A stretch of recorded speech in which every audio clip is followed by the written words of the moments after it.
కొండా సురేఖ ఎప్పుడు ఏదో ఒక అంశంతో సంచలనంగా మారుతూనే ఉంటారు. గతంలో కొండా సురేఖ నాగార్జునని లేదంటే సమంతాను ఉద్దేశించి చేసిన వ్యాఖ్యలు ఎంత పెద్ద గందరగోళం సృష్టించాయో మనకు తెలుసు. ఇప్పుడు మరొకసారి ఆ అంశాన్ని కదిలించారు. నటుడు నాగార్జునపై మంత్రి కొండా సురేఖ కీలక వ్యాఖ్యలు చేశారు. నాగార్జున కుటుంబంపై చేసిన వ్యాఖ్యల పట్ల పశ్చాత్తాపం పడుతున్నానంటూ చెప్తున్నారు.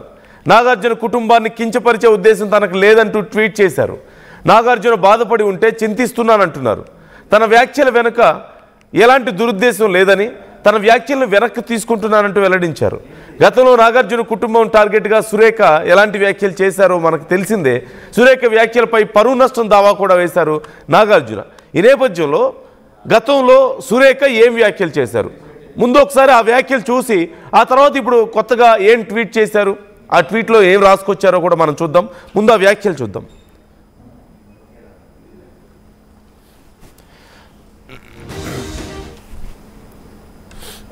ఈ రోజు నేను చెప్తా ఉన్నా కదా, నాగ చైతన్య సమంత విడిపోవడానికి కారణం కేటీఆరే. ఈరోజు చాలా మంది హీరోయిన్లు తొందరగా పెళ్లిళ్ళు చేసుకొని సినిమా ఫీల్డ్ నుంచి తప్పుకోవడానికి కారణం కూడా కేటీఆరే. ఆయన ఆ రోజు మత్తు పదార్థాలకు అలవాటు పడి వాళ్ళను కూడా మత్తు పదార్థాలకు అలవాటు చేసి రేవ్ పార్టీలు చేసుకొని మదమెక్కి వాళ్ళ జీవితాలతో ఆడుకొని బ్లాక్ మెయిల్ చేసి వాళ్ళను ఇబ్బంది పెట్టినటువంటి వ్యక్తి కేటీఆర్. అది అందరికీ కూడా తెలుసు, సినిమా ఫీల్డ్ లో అందరికీ తెలుసు, అది ఓపెన్ రహస్యము. ఈ వ్యాఖ్యల పట్ల అప్పుడు నాగార్జున చాలా సీరియస్ అయ్యారు, కేటీఆర్ చాలా సీరియస్ అయ్యారు, సమంత కూడా చాలా బాధపడ్డారంటూ మనం విన్నాం. ఇప్పుడు ఈ వ్యాఖ్యలకు సంబంధించి మరొకసారి కొండా సురేఖ కదిలించే ప్రయత్నం చేశారు. ఆ వ్యాఖ్యల పట్ల తన సంజాయిషి ఇచ్చే ప్రయత్నం చేస్తారు. ఒక మాటలో చెప్పాలంటే ఏం చెప్పారు, ఆ ట్వీట్లో ఏముందో ఒకసారి నేను మీకు చూపించే ప్రయత్నం చేస్తాను. ఒక్కసారి మీరు స్క్రీన్లో చూడొచ్చు. ఆ వ్యాఖ్యల పట్ల తాను ఎంతో బాధపడుతున్నానంటూ కొండా సురేఖ రాసుకొచ్చారు. నేను అది చదివి వినిపిస్తాను మీకు ఒకసారి. I would wish to clarify that the statement I had made in relation to Nagarjuna Garu was not intended to hurt Nagarjuna Garu or his family members. అప్పుడు నేను చేసిన స్టేట్మెంట్ ఏది కూడా నాగార్జున గారిని కానీ ఆయన ఫ్యామిలీని కానీ బాధ పెట్టే ఉద్దేశంతో చేయలేదు అంటున్నారు. I had no intention of hurting or defaming Akkineni Nagarjuna Garu, his family members. I regret any unintended impression given in my statement in relation to them and withdraw the same.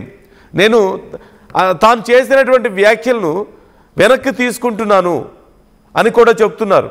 అంటే నేను బాధ పెట్టాలని చేయలేదు, అనుకోకుండా ఒకవేళ నేను బాధ పెట్టుంటే నన్ను క్షమించండి, నేను చేసిన వ్యాఖ్యల్ని నేను వెనక్కి తీసుకుంటున్నాను, నా స్టేట్మెంట్ని నేను వెనక్కి తీసుకుంటున్నాను అంటూ కూడా కొండా సురేఖ చేసినటువంటి ట్వీట్ ఇప్పుడు మరొకసారి ఆ ఇష్యూని కదిలించింది, ఆ అంశం చర్చకు వచ్చేలా చేసింది.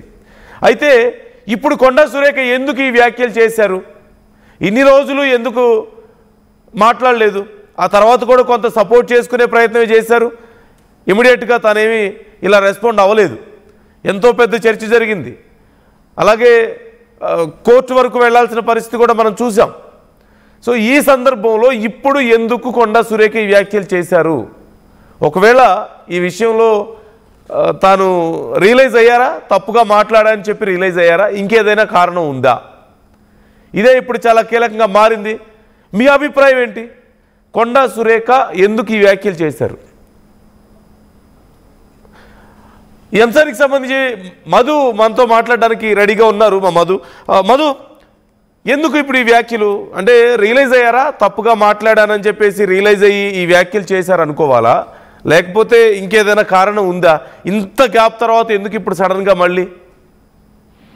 ఎగ్జాక్ట్లీ, ఇప్పుడు చాలా కీలకం, ఎందుకంటే పరువు నష్టం దావా వేశారు. ఒక నాగార్జుననే కాదు నందు, ఈ అంశంలో కేటీఆర్ ను కూడా ఇన్వాల్వ్ చేశారు కొండా సురేఖ. కేటీఆర్ పైన కూడా ఇట్లాంటి డెరగటరీ కామెంట్స్, అంటే కేటీఆర్ ను ఉద్దేశించి చేసినటువంటి కామెంట్సే ఇది నాగార్జున కుటుంబాన్ని టార్గెట్ చేస్తూ మాట్లాడారు అనేటువంటిది పరువు నష్టం దావా వేశారు. నాగార్జున కుటుంబం అంతా హాజరయ్యారు. మొత్తం నాపల్లి క్రిమినల్ కోర్టు ఏదైతే ఉందో మెట్రో స్టేషన్ పక్కనే, అక్కడికి మొత్తం కుటుంబం వచ్చింది. నాగార్జున, అక్కినేని, తర్వాత అక్కినేని అమల, తర్వాత మిగతా వాళ్ళంతా నాగ చైతన్య, వీళ్ళంతా కుటుంబ సభ్యులంతా కోర్టులో హాజరై వాంగ్మూలం ఇచ్చారు. అది ప్రస్తుతం పరుణష్టం దావా నడుస్తా ఉంది కేసు. ఇక మరి తప్పదనుకున్నారేమో, ఆమె చేసినటువంటి స్టేట్మెంట్స్ వీడియో రూపంలో ఉన్నాయి. ఒక్కసారి కాదు 2 times చేస్తారు ఆమె ఆ వ్యాఖ్యలు. వెంటనే అవన్నీ వీడియో రూపంలో. కేవలం కేసు గురించే చూడాలా లేకపోతే ఏదైనా రియలైజేషన్ చూడొచ్చు అంటారా ఇక్కడ ఈ విషయంలో? అంటే ఇంత తొందరగా రియలైజేషన్ వస్తుందని రియలైజేషన్ వచ్చింటే అదే రోజు నెక్స్ట్ డే రోజు ఏదో మాట జారాను, లేకుంటే ఆ ఉద్దేశం కాదు, అసలు వేరే అనబోయి ఆ రకంగా వచ్చింది అనేటువంటి చెప్పే పరిస్థితి ఉంటుంది. కానీ కేసు టైట్ అవుతా ఉంది. దానికి సంబంధించి చాలా సీరియస్ గా ఇందాక చెప్పినట్టు కుటుంబ సభ్యులంతా నాగార్జున కుటుంబం వచ్చి కోర్టులో హాజరయ్యి వాళ్ళు వాంగ్మూలం ఇచ్చిపోయారు దీనికి సంబంధించి. కాబట్టి దానిలో విషయంగానే ఆమె రియలైజ్ అయినట్టుగా ఇప్పుడు చెప్పొచ్చు. అప్పుడు చేసినటువంటి తప్పిదం ఇక తప్పదు అనేటువంటిది లీగల్ గా ఆమె సలహాదారులు చెప్పిన సూచన మేరకు సారీ చెప్పినట్టుగా తెలుస్తా ఉంది. ఏం సంబంధం లేదు, అఖిలేని గారిని కావాలని నేను అనలేదు, కుటుంబ సభ్యులను బాధ పెట్టాలని లేదు, పరువు తీయాలని కాదు, నాకు ఎటువంటి ఉద్దేశం లేదు, వారి విషయంలో నా ప్రకటనలో ఏదైనా అనుకోని అభిప్రాయం ఉంటే దాన్ని చింతిస్తున్నాను అనేటువంటి స్టేట్మెంట్ ఆమె. మరి నాగార్జునకు ఒక్కరికైనా ఆమె సారీ చెప్పింది, నాగార్జున కుటుంబానికైనా, మరి కేటీఆర్ కూడానా? ఎందుకంటే కేటీఆర్ కూడా యథావిధిగా సేమ్ ఇట్లాంటి కేసే ఫైల్ చేశారు. పరువు నష్టం దావా, క్రిమినల్ కేసు, 2 కేసులు వేశారు కేటీఆర్ కూడా. మరి వీటిపైన కూడా విచారణ కొనసాగుతుంది. కేటీఆర్ తరఫు నుంచి కేటీఆర్ తర్వాత మిగతా కొంతమంది ఎమ్మెల్యేలు వీళ్ళంతా హాజరయ్యారు. వారు వాంగ్మూలం ఇచ్చారు. వాళ్ళంతా కూడా మీరు చెప్పింది కరెక్ట్ పాయింటే. ఇప్పుడు కేటీఆర్ గురించి ఎక్కడ ఇక్కడ మెన్షన్ చేయలేదు, కేవలం నాగార్జున గారి గురించి మాత్రమే మెన్షన్ చేశారు. నాగార్జున గారికి ఆయన ఫ్యామిలీ మీద నేను చేసిన వ్యాఖ్యలు వెనక్కి తీసుకుంటున్నా అన్నారు. సో కేటీఆర్ గురించి మెన్షన్ చేయకపోతే మరి ఆ వ్యాఖ్యలను పూర్తిగా వెనక్కి తీసుకున్నట్లు ఎలా అవుతుంది? కేటీఆరే అందులో ప్రధాన పాత్రధారుడు, అసలు ఆయన వల్ల ఇదంతా జరిగిందని చెప్పి మాట్లాడారు కదా. ఎగ్జాక్ట్లీ. ఇప్పుడు అసలు తిరకాసు ఇదే ఉంది. ఆమె సారీ చెప్తే ఫస్ట్ ఆమె సారీ చెప్పగలిగేటువంటి వ్యక్తి ఎవరు ఉన్నారంటే కేటీఆర్ గురించి చెప్పాలి. ఒకవేళ ఈ మాటలు ఆమె అన్నది తప్పు అనుకుంటే తర్వాత నాగార్జున కుటుంబానికి ఇద్దరికి సారీ చెప్పాలి. కేవలం నాగార్జున కుటుంబానికి సారీ చెప్పి కేటీఆర్ మీద అట్లే వ్యాఖ్యలు వస్తే వ్యాఖ్యలు అన్నట్టుగానే వస్తుంది. ఆమె అన్న వ్యాఖ్యలు ఏంటి? కేటీఆర్ వల్లనే నాగ చైతన్య సమంత ఇద్దరు విడిపోయారు, ఆమెను నా దగ్గరికి రమ్మని చెప్పి కేటీఆర్ అడిగితే నాగార్జున పంపలేదు, అందులో భాగంగానే ఇదంతా జరిగింది అనేటువంటి అసలు వాళ్ళకి విడాకులు రావడానికి కారణమే కేటీఆర్ అనేటువంటి స్టేట్మెంట్ చేశారు. ఇంకా మనం డీటెయిల్ గా డెప్త్ గా ఆమె ఏమన్నారో అనడానికి కూడా మనం లేదు, అంత డెరగటరీ కామెంట్స్ చేశారు ఆమె. సో అది రాష్ట్రం అంతా చూసింది, అందరికీ అర్థమైంది. రాష్ట్ర వ్యాప్తంగా ప్రయత్న చర్చ జరిగింది, రాష్ట్ర వ్యాప్తంగా కాదు దేశవ్యాప్తంగా చర్చ జరిగింది. ఎందుకంటే పాన్ ఇండియా స్టార్ నాగార్జున, వాళ్ళ కుటుంబానికి సంబంధించి సమంత కూడా పాన్ ఇండియా స్టార్. సో వాళ్ళ పేరు తీసుకోవడంతో చర్చ జరిగింది. రాష్ట్ర మంత్రివర్గంలో ఉన్నటువంటి అది కూడా ఒక మహిళా మంత్రి ఈ రకంగా స్టేట్మెంట్ చేయడం. ఇప్పుడు కేవలం నాగార్జున కుటుంబానికి సారీ చెప్తే మరి కేటీఆర్ మీద చేసిన వ్యాఖ్యల సంగతి ఏంటి అనేటువంటిది కూడా చర్చకు వస్తా ఉంది. చూడాలి, కేసు టైట్ అవుతుంది. త్వరలో మంత్రివర్గానికి సంబంధించినటువంటి షఫలింగ్ ఉంటుంది అనేటువంటి ఒక చర్చ మరొక వైపు ఉంది. వీటన్నిటిని దృష్టిలో పెట్టుకొని సో ఆమె ఈరోజు సారీ చెప్పడం అనూహ్యంగా ఎలక్షన్లు అయిపోగానే ఆమె సారీ చెప్పడం అనేటువంటి కాస్త అందరికీ కాస్త ఆశ్చర్యమే కల్పిస్తా ఉంది. సాధారణంగా కొండా సురేఖ ఫ్యామిలీ ఏదైనా స్టెప్ తీసుకుంటే ఆ స్టెప్ పైన అట్లే వెళ్ళిపోతారు, అంటే చావో రేవో అనే టైప్ లో ఉంటుంది జనరల్ గా వాళ్ళకి సంబంధించినటువంటిది. వాళ్ళు ఏ స్టేట్మెంట్ తీసుకున్నారు రాజకీయ పరంగా కానీ ఇంకా ఇతర పరంగా కానీ అట్లా స్టెప్ తీసుకుంటారు. ఇక్కడ యూటర్న్ తీసుకోవడంలో, బ్యాక్ స్టెప్ తీసుకోవడంలో ఒక మెట్టు దిగడం వెనకాల రీజన్ ఏంటి అనేటువంటిది కాస్త క్వశ్చన్ అవుతుంది. మరి ఈ రోజు నాగార్జున కుటుంబానికి సారీ, రేపు కేటీఆర్ కి కూడా సారీ చెప్పేటువంటి అవకాశం ఉందా అనే చర్చ వచ్చే అవకాశం ఉంది. ఓకే, చూద్దాం మరి ఏం జరగబోతుంది అనేది. Thank you Madhu, thanks for the details. నాగార్జునకి సారీ చెప్పారు కొండా సురేఖ గతంలో చేసినటువంటి వ్యాఖ్యల పట్ల. మరి అసలు కేటీఆర్ని ఇన్వాల్వ్ చేసే కదా ఇంత మాట్లాడింది. సో కేటీఆర్కి మరి సారీ చెప్తారా? నాగార్జునకి చెప్తే కేటీఆర్కి కూడా చెప్పాలి సహజంగా. అంటే పూర్తిగా అసలు ఈ విషయం ఇక్కడితో సర్దుమనగాలి అంటే ఇరువైపుల నుంచి మనం స్ట్రాంగ్ రెస్పాన్స్ చూసాం. ఓ పక్క కేటీఆర్ చాలా సీరియస్గా రెస్పాండ్ అయ్యారు, నాగార్జున రెస్పాండ్ అయ్యారు, లీగల్ ప్రొసీడింగ్స్ చూస్తూనే ఉన్నాం. మరి కేవలం నాగార్జునకే సారీ చెప్పారు, కేటీఆర్కి చెప్పలేదు అంటే ఇది రియలైజేషన్తో చెప్పింది కాదు. ఖచ్చితంగా రియలైజ్ అయి ఉంటే అందరికీ సారీ చెప్పేవాళ్ళు. ఈ మొత్తం వ్యవహారంలో ఎవరెవరి పేర్లు ఉన్నాయో వాళ్ళందరికీ చెప్పేవాళ్ళు.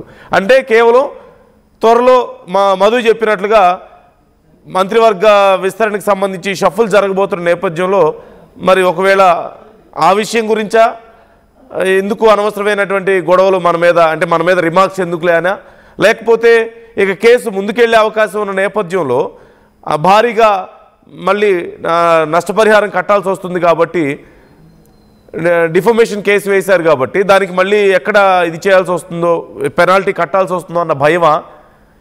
వీటితో పాటు పార్టీ కూడా ఒత్తిడి చేసిందా? ఎందుకు మీకు అనవసరమైన విషయాల్లో సారీ చెప్పేస్తే అయిపోతుంది కదా అని చెప్పి పార్టీ కూడా ఒత్తిడి చేసిందా? దీనివల్ల సురేఖ సారీ చెప్పారా? మరి ఒకవేళ నిజంగా రియలైజేషన్తో చెప్పుంటే అందరికీ చెప్పాలి. ఆ విషయాన్ని అక్కడితో వదిలేయండి. అప్పుడేదో పొరపాటున అన్నానని చెప్పేసి అటు నాగార్జున, ఇటు కేటీఆర్, సమంత పేరు తీశారు కాబట్టి సమంత, నాగచైతన్య అందరి పేర్లు తీయాలి. సార్ ఆయన కుటుంబం అన్నారు కాబట్టి ఒక్కసారితో అందరిని కవర్ చేసేసారు, అయిపోయింది. బట్ కేటీఆర్ పరిస్థితి ఏంటి? ఇప్పుడు అక్కడ టర్మ్స్ అండ్ కండిషన్స్ డిఫరెంట్గా ఉన్నాయి కాబట్టి వాళ్ళ కుటుంబంలో కూడా స్పెసిఫిక్గా మెన్షన్ చేయాల్సిన అవసరం ఉందేమో, ఎవరెవరు ఏంటి అనేది పేర్లు కూడా. సో ఇది సారీ చెప్పారు కానీ ఈ విషయంలో, కానీ ఎక్కడ క్లియారిటీ కనిపించడం లేదు. ఖచ్చితంగా ఇది రియలైజేషన్తో కాదు, ఏదో ఒక ప్రెషర్ వల్ల చెప్పాల్సి వచ్చి తప్పక ఇష్టం ఉండి లేక ఏదో చెప్పినట్లుగా కనిపిస్తోంది. మరి ఈ విషయంలో నాగార్జున ఎలా రెస్పాండ్ అవుతారనేది చూడాలి. ఖచ్చితంగా కేటీఆర్ రెస్పాండ్ అయ్యే అవకాశం కూడా ఉంది. అది అసలు విషయం చేసిన వ్యాఖ్యలు తప్పు అని ఒప్పుకుంటే తన పేరు కూడా తీశారు కాబట్టి కేటీఆర్ ఈ విషయంలో రెస్పాండ్ అయ్యేటువంటి అవకాశాలు కూడా క్లియర్గా కనిపిస్తున్నాయి. కొండా సురేఖ ఇది మొదటిసారి ఏం కాదు ఈ విషయంలో ఇలా కొంత నోరు జారడం, అలా మొదటిసారి ఏం కాదు. గతంలో కూడా కొన్నిసార్లు చూసాం. ఒకసారి ఫైల్స్ మీద సంతకాలు పెట్టే విషయం గురించి కూడా మాట్లాడుతూ అలాగే మాట్లాడారు. ఇంకెవరైనా అయితే డబ్బులు తీసుకుంటారు, నేను డబ్బులు తీసుకోకుండానే చేస్తున్నాను అంటూ మాట్లాడిన నేపథ్యంలో వాళ్ళ పార్టీకి ఎంత పెద్ద నెగిటివ్ కామెంట్స్ వచ్చాయో మనం చూసాం ఆ సమయంలో. సో వాటితో పాటు మరికొన్ని ఇక స్థానికంగా వాళ్ళ నియోజకవర్గాల పరిధిలోనూ ఆ రీజన్ పరిధిలోనూ ఉన్నటువంటి నాయకులతో ఉన్నటువంటి సమస్యలు కానీ, కొండా మురళి కొన్నిసార్లు చేసినటువంటి వ్యాఖ్యలు కానీ, 1-2 కాదు ఎన్నో సమస్యలు. ఈ మధ్య కొండా సురేఖ డాక్టర్ విషయంలో జరిగినటువంటి రప్చర్ కానీ, అధికారి విషయంలో, ఇలా 1-2 కాదు ఎటు చూసినా ఎన్నో విమర్శలు కనిపిస్తున్నాయి. ఎన్నో కొన్నిసార్లు తొందరపడి కొన్ని వ్యాఖ్యలు చేయడం కానీ, మళ్ళీ వాటిని ఇలా సర్దుకోవడం కానీ మనం చూస్తూనే ఉన్నాం. మొత్తం మీద ఎప్పుడూ ఏదో ఒక వార్తలతో చర్చలో నిలుస్తూ ఉంటారు. At the same time 2 Telugu రాష్ట్రాల్లోనూ ఆ ఫేమ్ కూడా ఉంది.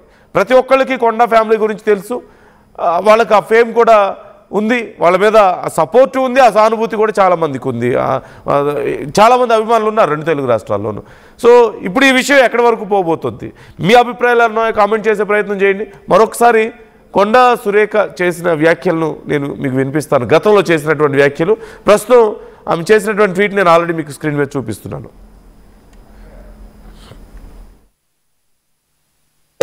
ఈ రోజు నేను చెప్తా ఉన్నా కదా, నాగ చైతన్య సమంత విడిపోవడానికి కారణం కేటీఆరే.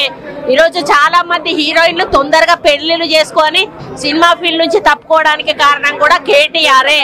ఆయన ఆ రోజు మత్తు పదార్థాలకు అలవాటు పడి వాళ్ళను కూడా మత్తు పదార్థాలకు అలవాటు చేసి రేవ్ పార్టీలు చేసుకొని మదమెక్కి వాళ్ళ జీవితాలతో ఆడుకొని బ్లాక్ మెయిల్ చేసి వాళ్ళను ఇబ్బంది పెట్టినటువంటి వ్యక్తి కేటీఆర్. అది అందరికీ కూడా తెలుసు, సినిమా ఫీల్డ్ లో అందరికీ తెలుసు, అది ఓపెన్ రహస్యము. ఇల్లైనా ఫ్యాక్టరీ అయినా క్లినిక్ అయినా రూఫ్ ఉంటే safe. Truzon solar system install చేయండి, బిల్ తో పాటు పీపీ తగ్గించండి. నువ్వు సూపర్ స్టార్ అయ్యా. Truzon solar power, super power. Local to global news at your finger tips. మీ చేతిలో ఒక ఆయుధం. Download R TV app. Media legend Ravi Prakash is back.